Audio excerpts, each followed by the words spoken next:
Welcome back to Shift Happens. I'm Blair Hicken, and this is where leaders share real stories about modernizing how their business runs. Today, I'm joined by Sergio Munoz, Senior Vice President at St. Regis Group. Sergio brings over 2 decades of experience across both supplier and distributor sides of the branded merchandise industry, and he's been right in the middle of major shifts in sales, operations, and customer expectations. We're going to unpack his journey, the changes in the industry is facing, how data and reporting guides his decisions, and the lessons that he's picked up along the way. Sergio, thanks for being here. Thank you, Blair. Thank you for having me, and great podcast name. I love it. Yeah. Yeah, it's a good eye opener. You sort of take it any way it comes, and people who've been through different system changes all interpret it differently. It's great. Oh yeah, Yeah. I love it. I love it. Yeah. So you've been spent more than 20 years in the branded merchandise world, and Yeah. you've originally pulled yourself into the industry. What got you in there? How have your perspectives changed after working both the supplier and the distributor side? I started off working as an IT administrator with the first supplier that I was, and I realized really quickly that I'd much rather speak to people than computers. Even though I work with computers every single day, I wanted to really leverage my people skills. That's what got me into the business. I've been fortunate, like you said, to be in the business for 25 years now, and I've seen the industry really transfer into the modern age. And, our ability to go to market is so much faster now because of working with cloud-based systems, both on the distributor and the supplier side. There's great cloud-based softwares that allow us to pull data now Mm, versus typing a PO. No one does that anymore. You can either pull right. in the part number, pull in the description, pull in images, and that can become a quote to your client. Then it becomes a PO to the supplier. The beauty of that is everything happens that quickly. Um, Less human error because we're not typing hours and hours of entering orders. We're actually just creating POs on the fly, having them go out. Even on the customer facing side, when I was on the distributor side, we were building cloud based presentations that then clients can interact with. They could select the products they wanted. They could update what size of polo shirts they needed, how many, helping us fulfill the PO by having the end user fill in the data. It meant less human error again. So love that aspect of it. When it comes to business intelligence, that's been my favorite. Um, I would say update to our work process. I remember going through pages and pages of PDF reports, and by the time you're on page 8, you forget what you saw on page 1. So it was really hard to understand data changes, patterns, trends that are happening within our business.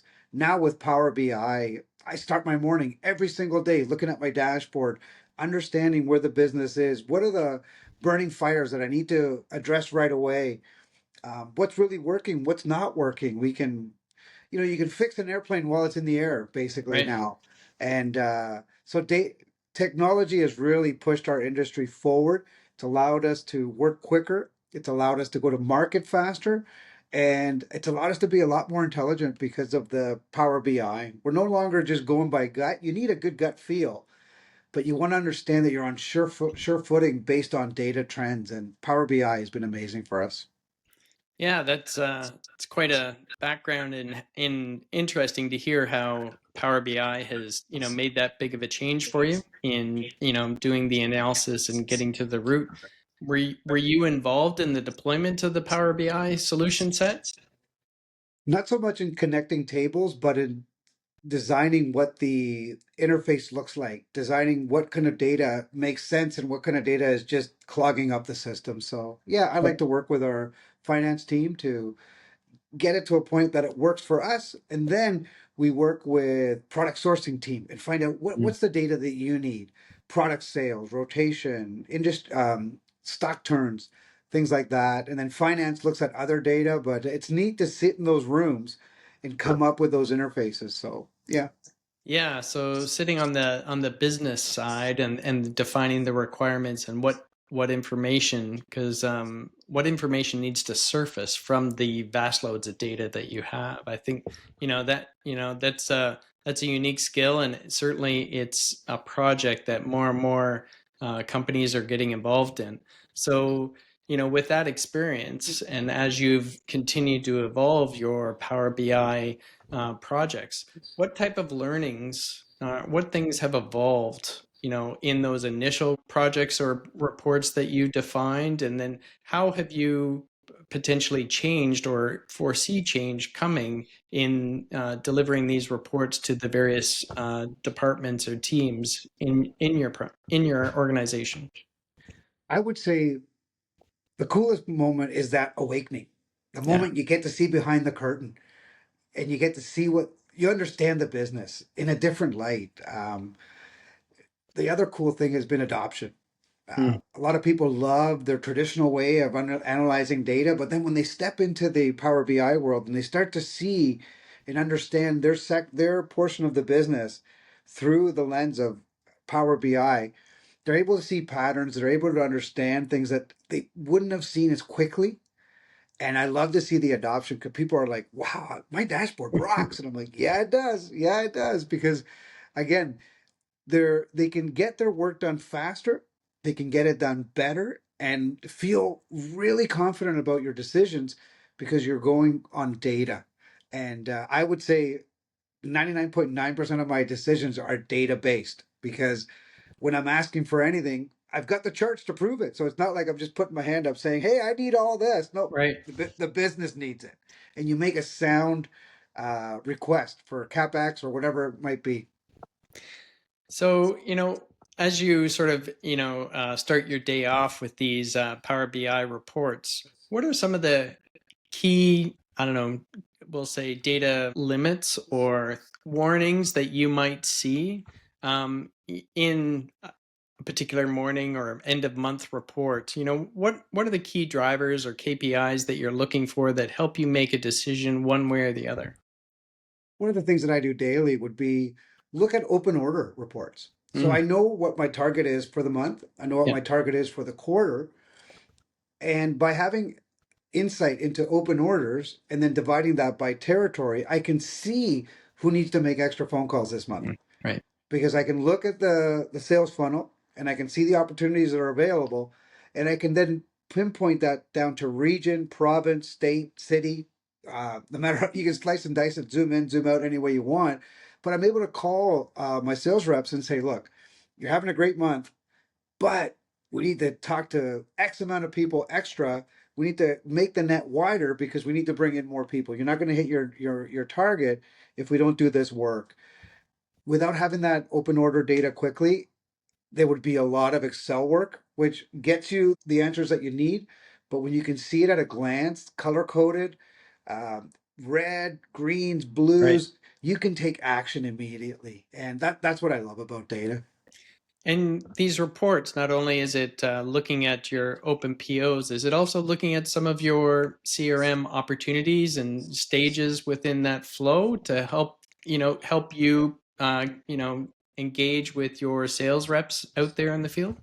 Yeah, we would move that over to like a HubSpot Yeah, from Power BI and then yeah, track quoting where we okay, are on certain quotes. yeah, Uh, Different environmental factors and economic factors change how quickly quotes close, right. but you're able to see, and there's almost like a tracker telling you, like, this quote is now at this many days. Like, it Mm, either needs to go right. here, there, or away. So, yeah, software like that is great to, again, point out urgency. And you can pinpoint your urgency where it needs to be versus like all over the place. Yeah, it's so true. The capabilities of today's software, whether it's cloud-based, and a few of our clients are still running on premise-based solutions, but the amount of data that we're collecting and trend analysis and things like that, it can be very overwhelming. And that's where, a technology like Power BI can really turn data into information. And so, you can start to make better decisions that way. So on your Power BI team, the team, on the business side, is it something that's led by IT, or is it the business side that sort of sits down to review what the needs are? It's more finance. Oh, okay. Finance really drives the data cart. Yeah. And then there's a champion, I would say, in each division that then starts to massage what the dashboard looks like or what the requirements are changing because the business changes too. Like even seasonality. That's another great way. It's just looking at the seasonality of our sales. So by looking at seasonality reports, I'll know what's coming, what's supposed to be selling 2 months from now. So Right. then we can arm our team in the field and say, do you have these types of products? Because that's going to be popular in a month and a half from now, 2 months from now, and I need you to be ready. Um, Again, great data. It just helps smoothen that out. That's great. So have you introduced any new reports in your sort of collection, or are you sort of just continuing to tweak the standard ones that the business is running on? I would say that our whole Power BI is custom Oh, to really? us, so it's not Okay. out of the box. Yeah, yeah. It's really driven by departments, Yep. and we're continuously adding. Like we're looking at inventory turns in our inventory now, and we can study that now based on when a product was introduced, and then look at sales cycles.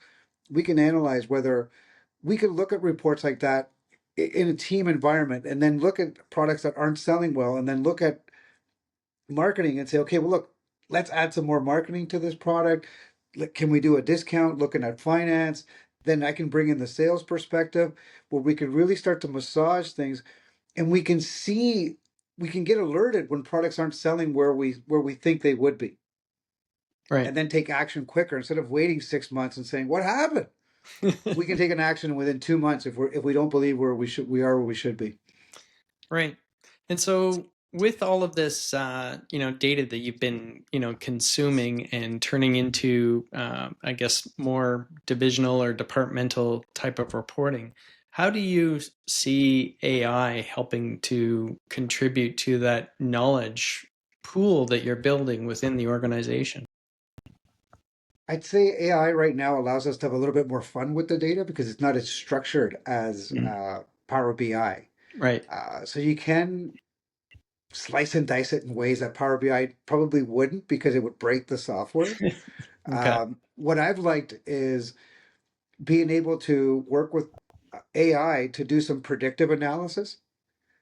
A little easier, I find, in AI Yeah. to do that. AI has been huge. Like marketing teams across North America are using AI not only to manipulate graphics, but to come up with copy better, faster. Um, so there's so many, and you can see the people that use AI and the people that don't because they're quicker. People reply to me like that, and I read their answers. I'm like, that is amazing because not only am I getting the information that I want and it's easy to understand, it was quicker. And that's when I'm always I spend a lot of my time on the road visiting clients, and I'm always encouraging them, don't get left behind. Like integrate AI. Don't be afraid of it. It's not going to replace anybody, but it's going to empower us to be go to market faster. And one of the things that I find our society really eats up is speed. Mm. Like Yeah. we attribute speed to good customer service now. Whether it was or it wasn't, the fact that Right. they're fast, we're like, wow, what great customer service. They could have told you, we don't have anything you need, but you heard it quickly. Right. And then you feel like you've been serviced well. So, Yeah. uh, Yeah, that's certainly, one of those, I guess, sociological sort of feedback loops from the, Amazon have it tomorrow kind of thing. If you're not delivering to your customers a response of something, whether it be, that at this point you can't service them, or a great, opportunity, a great solution, then it's certainly something that challenges everyone. So, if you could rebuild or tweak one of your sales or operational processes, which one is, the one that right now you think would either give the biggest benefit to the organization, or today is the biggest challenge? I would say I would reinvent right now our online information portal. because more and more people want to grab their information now. You don't want to wait for somebody to give you a tracking number. That just sounds like Pioneerville. Like when you mentioned Amazon, and Yeah. they've done a lot of good um, in a lot of industries because they've allowed people to level up quickly. Yeah. Um, and what one of the things that I find is the younger the demographic, they won't call customer service for a tracking number, check inventory. They log into our portal, and all of it's there. So I would make that more robust because as you see succession people um, retiring, new people taking over businesses, they don't want to call customer service. It irritates people to wait for 5 minutes when I could just go online, grab a tracking number, track my order, or our system is paperless, so you can see where your order is in our organization because we scan dockets or a QR barcode at every location where the order's going. Mm. So customers could just log in instead of saying, "Hey, where's my order?" They'll be like, oh, "Okay, it's in station B. That means it's got one more station before it goes to shipping." They get an idea of where when the order is going to ship, and they didn't have to wait in a queue to talk to their customer service rep. It was Right. all right there. So for me, the portal is the way to go. Yeah, we have quite a number of clients who are mentioning the same thing, and in fact, sort of taking it even to the next level where the customers don't even log in. You're actually sending them a text message of when it gets to that status or what their delivery is. Again, taking that one more click away from the customer and delivering the information that they need, right, when they want it. So in that portal, giving the client the opportunity to set what notifications they get to their phone or get as an email so that they can be overwhelmed or not depending on what their needs are, but it's being delivered to them and they don't have to go get it. So yeah, I think you're talking about the right areas where expectations of customers today is just continuing to push you to that next level. But I So love you just gave me a good idea on the triggers yeah. on building in phone triggers. That's I love that because then you can just say, "Hey, when this gets to that point, send me a text." Yeah, exactly. And Very then, slick. the text could have a link so that they could get into your portal to get more information. But it's just, that the status has changed. Here you go. Here's the link of, where to go find that status change. Right. Yeah, yeah. I Yeah. love it because this is the channel you want to be on. Yeah. Everyone And has one, right? Everyone has one. Everyone's attached to it. And so if you can start, sending valuable information to your customers wherever they are, whatever time of day, that's when they know that they're getting customer service and they don't think of going anywhere else because you're delivering information to them when they want it. The same love way it. that you're getting your Power BI reports, which is delivering information to you when you want it, that's about how can I deliver information to my customers when they want it about the things that are important to them. Yeah. Yeah. Yeah. So to close this off, I just, wanted to, based on some of the things that we've talked about today, what three things would you focus on to get the most impact from, your business solutions as look at 2026 and projects going forward? What areas do you think, would be the biggest benefit to both your internal team and then your external client base? I would say just continuous improvements on everything we've laid out so far. Um, as we go down the road in any one of our business segments, as we start working with them individually on looking at their data, we always find ways of improving it. It's never a, okay, you guys, we've reached the top of the hill and this is as good as it gets. And technology makes it so easy to customize, to add layers of information. So for us, I would continue to look at Power BI when it comes to sales analysis, forecasting. When it comes to like HubSpot, continuing to monitor our quoting and closing rates. So all throughout the business, we're continuously doing improvements, and I would just keep that going because that's where we get our best results. Well, that's great to hear. I've really enjoyed our, chat together, and we've had an opportunity to, understand where things are going in, in your business and in the branded merchandise industry. and some of the challenges that you faced and how you've addressed them with reporting and delivering information to the right people at the right time, and some of the initiatives that you have going forward to just make the opportunities better. So I've really enjoyed talking to you and sharing that information. I think it's been very helpful. Likewise, Blair. Thank you so much for reaching out and having this great conversation because I always love to talk tech. So whenever you want to talk tech, give me a shout. Great.